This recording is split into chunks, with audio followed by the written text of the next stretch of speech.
Ayan mga idol, at meron na naman tayong i-repair ngayon. It's itong airgun na gawa ng Parco. Big tank siya, nasa 3/4 ang laki ng kanyang tubong ginamit na tangke. Tapos nasa 16 mm yung outside diameter ng kanyang pinakang barrel. At natanggal ko na nga pala to, yung kanyang inlet, kasi ang sabi nung may-ari ay dito daw sumisingaw sa may inlet na yan, sa tornilyo na yan. Tinanggal ko na nga pala yan, at ito yung kanyang pinakang o-ring. Ayan, kung mapapansin nyo, pisang-pisa na siya. At nandito ako sa labas, at ito yung kanyang mga nakalagay kanina. Yung pinakang thread nung kanyang inlet ay nilagyan nila ng plastic. At dahil nga sumisingaw, siguro yun ang ginawa nilang paraan para mawala yung singaw. Nilagyan nilang plastic, kaya ginamitan ko pa nitong gato para lang matanggal, kasi sobrang tigas niyang ikutin. Ayan o, tapos nilinis ko na yung thread niya. Ayan, ginamitan ko ng top brush para matanggal yung plastic at saka teflon na nilagay nila dyan. Yan, bali nung tinanggal ko yan ay tinanggal ko na rin tong spring nung kanyang piston, at ito yung kanyang piston ng inlet. At kung mapapansin nyo, ayan, kinalawang na siya ng nakabal, at saka yung kanyang o-ring ayan, nagbitak-bitak na, kaya damay na rin yan dun sa ating papalitan. Yan, papalitan natin yung o-ring. Saka lilinisin na rin natin yung nilalapatan niya doon sa may loob, dahil pakita ko sa inyo. Ayan nagkaroon na siya ng kalawang, nagkaroon ng bukol-bukol na kalawang. Bali lang natin yan, papasadahan lang natin ng konti para mag-flat siya at lumapat yung pinakang o-ring. Bali ito na nga pala yung mga o-ring na nakuha ko, at ipapalit ko doon sa mga luma at mga sira ng o-ring. Bali yung malaki dito yan nakalagay sa pinakang labas ng inlet. Tapos itong maliit ay dyan yan nakalagay sa pinakang piston, at nakapasok yan dyan sa loob ng inlet. At ikakabit ko muna yan mga idol. Kaya mga idol, naikabit ko na pati yung spring at yung kanyang pin. Tapos yung o-ring niya sa labas naikabit ko na rin. Bali papasadahan lang natin ng konting langis yan para hindi masira yung o-ring kapag pinipihit na natin papasok dun sa kanyang lagayan. Ayan mga idol, langisan lang natin ng konti, at pwede na natin yung ibalik dun sa kanyang lagayan.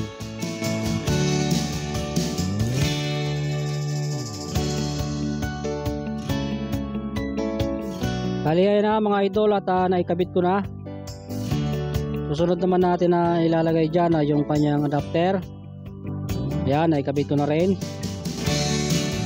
Tapos kinabitan ko muna sa pansamantala nito yung quick fill connector ng PCP pump, kasi pag nagre-repair ako ay ginagamit ko yung aking ayan, yung aking PCP pump, para hindi tayo masyadong magastos sa CO2, kasi may kamahalan ng CO2. Kaya ayan, kinabit ko na yung quick fill at sinubukan ko siyang kargahan. Ang problema ay ayaw niyang kumarga. Tapos tinanggal ko ulit ito, yung kanyang pinakang mga adapter, kaya kasi halos magkakadugsong yan Ayan yung una at saka itong pangalawa. Meron yan dyan na plastic na pinakang asital niya para hindi magkaroon ng leak. Ang naging problema siguro nung kinabit nila to ay hinigpitan ng husto, at napipi ng husto yung pinakang plastic, at nabarahan yung butas, kaya hindi na siya makapasok yung hangin, kaya siguro hindi nila napagana. At ang ginawa ko, binarinahan ko, at yun, nakargahan ko na ng hangin, at nasubukan ko na ring paputukin. Kaso nung pinaputok ko ay may nakita akong problema, sobrang lakas ng blowback niya at dito lumalabas yung hangin. Ayan, kung mapapansin nyo yung kanyang pellet pusher, ayan wala na yung o-ring niya, siguro sa kalumaan o naputol na o natanggal na, kaya kailangan natin yang tanggalin. At yan na nga mga idol, natanggal ko na yung kanyang pellet pusher. Meron na rin ako ditong o-ring na ipapalit doon sa kanyang o-ring na nawawala. Bali, kakabit na lang natin yan. At ayan na mga idol, naikabit ko na siya doon sa kanyang lagayan. Ganun lang ulit, lalagyan lang natin yan ng konting langis at isasalpak na natin. Ayan na mga idol, at naisalpak ko na ulit yung kanyang pellet pusher. At makikita nyo dito, ayan na, nakakabit na yung kanyang o-ring. At pwede na tayong mag-test fire kapag naikabit na yan. Ayan, subukan na natin to kung puputok na siya ng maganda. I-set up ko lang muna yung ating camera. Ayan. At magte-testing na tayo mga idol.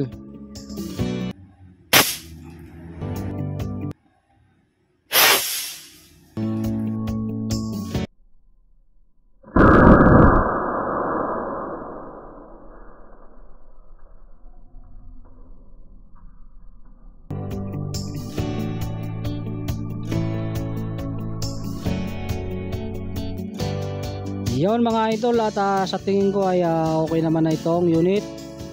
Bali, sinubukan ko na rin yan sa tubig at tinubog ko na. Wala naman akong nakitang leak. At maraming salamat sa inyong panonood. At kung nagustuhan mo itong video na to ay mag-iwan ka naman ng like, paki-share na rin. At kung hindi ka pa nakasubscribe sa akin channel ay mag-subscribe ka sa akin channel at hit mo yung notification bell para updated ka sa susunod ko pang mga video. Maraming salamat.